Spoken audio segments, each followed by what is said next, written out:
Welcome to The Explainer. Today, we are looking at a destination hidden deep within the Garhwal Himalayas that completely, and I mean completely, shatters every stereotype you might have about high-altitude mountain trekking and ancient sacred sites.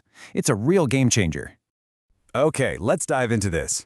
When you hear the words Himalayan pilgrimage, your mind probably instantly jumps to grueling, multi-day expeditions, right? You picture altitude sickness, ridiculously heavy backpacks, and months of intense physical conditioning just to survive the trip. But what if I told you there's an ultimate, profoundly sacred Himalayan destination that requires absolutely zero athletic training, a place that welcomes almost anyone regardless of their fitness level? So, here's our roadmap for today. First, we'll cover the accessible Himalayan anomaly. 2. Shiva's hair and cosmic grace. 3. Surprises of Urgam Valley.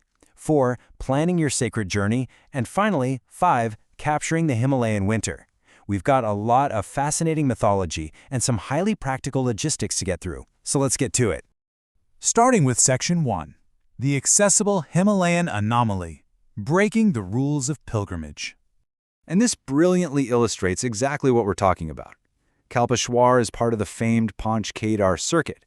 These are 5 incredibly holy temples dedicated to Lord Shiva. But look at the difference here. While sister temples like Rudranath demand these punishing 20-plus kilometer treks up past 3,500 meters and shut down entirely during the snowy winters, Kalpeshwar is reached by a gentle, mere 1-kilometer walk from the nearest road. And uniquely, the whole shebang remains open and accessible to visitors all year round. That 2,200-meter altitude, that is exactly why this matters to you, because it sits at this relatively lower elevation in the Urgam Valley. Almost anyone can experience this sacred site safely. You know, you don't need to be an elite mountaineer. You definitely don't need to charter a helicopter. The physical barrier to entry has been almost completely removed. Moving into Section 2, Shiva's hair and cosmic grace. This is all about the mythology behind the accessibility. In the Hindu tradition, this specific temple is where the jata, or the matted hair of Lord Shiva, is worshipped.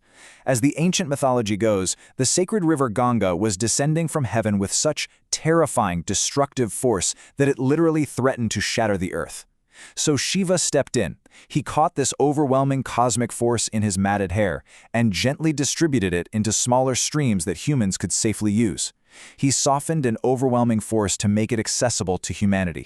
Which brings us right to the temple itself. Unlike massive stone monuments built on high, exposed peaks, Kalpeshwar is this intimate 8th-century sanctuary housed inside a small, natural rock cave. To enter, you physically have to bow down and duck into this dark, naturally formed space. Inside, a stone formation representing Shiva's hair forces a slow, quiet, and profoundly personal connection with the mountain itself. It's like a giant puzzle piece of nature. You absolutely can't rush through this space, because the cave itself dictates your pace. There is a stunning, metaphorical tie-in here to the mythology. Just as Shiva's hair caught the Ganga to help humanity, this temple's placement at a lower, year-round accessible altitude suggests that divine grace meets pilgrims exactly where they are physically, rather than demanding they endure extreme physical suffering to reach the divine. It's truly a sanctuary of pure grace. All right, Section 3, Surprises of Urgam Valley. Ancient roots and progressive culture. Because it's not just about the stunning landscape out there. Now, what's really interesting about this slide is the practice happening at another shrine, hidden in the valley. A steep 4-kilometer trek from Kalpeshwar takes you up to the completely off-grid Fulanarayan temple. Here, for over 2 centuries, a man and a woman from the local community have been appointed every single year to share the priesthood equally. The woman manages the floral arrangements and the sacred food, while the man leads the main prayers. As Brijesh Sati, a representative of the local priest, powerfully notes, right from Parliament to the streets, we keep talking about gender equality. This temple has shown what it looks like in practice. While modern society constantly debates gender equality, this remote, 300-year-old tradition completely bypasses modern political discourse. They aren't debating it. They are just practicing it, quietly and equally, high up in the Himalayas. And the historical surprises, they just keep coming. Just nearby in the town of Joshimath sits the Kalpa Vriksh. This is a staggering 2,400-year-old mulberry tree with a massive 6-foot-wide trunk. It is historically massive because it's believed the great 8th century philosopher Adi Shankaracharya meditated right underneath its branches. Think about that for a second. Because of Adi Shankaracharya's journey all those centuries ago, we see this amazing cultural bridge today. The head priests at Kalpeshwar are actually disciples from South Indian sects, specifically Dasnamis and Gosains, with roots connecting back to Kerala.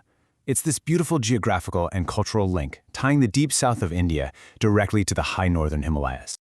Okay, Section 4, Planning Your Sacred Journey, Logistics and Budget. Let's get punchy and highly tactical on how you actually execute this trip. Let's move to Anahat and see how this builds into an actual route. If you're starting from Delhi or a major hub, you'll first make your way to Haridwar or Rishikesh. From there, you take a bus or shared taxi up those winding mountain roads to Joshimath, and then to Helang. Finally, from Helang, a short drive on a rugged trail brings you right into the Urgam Valley, to Devgram. And that is where your 1-kilometer walk begins.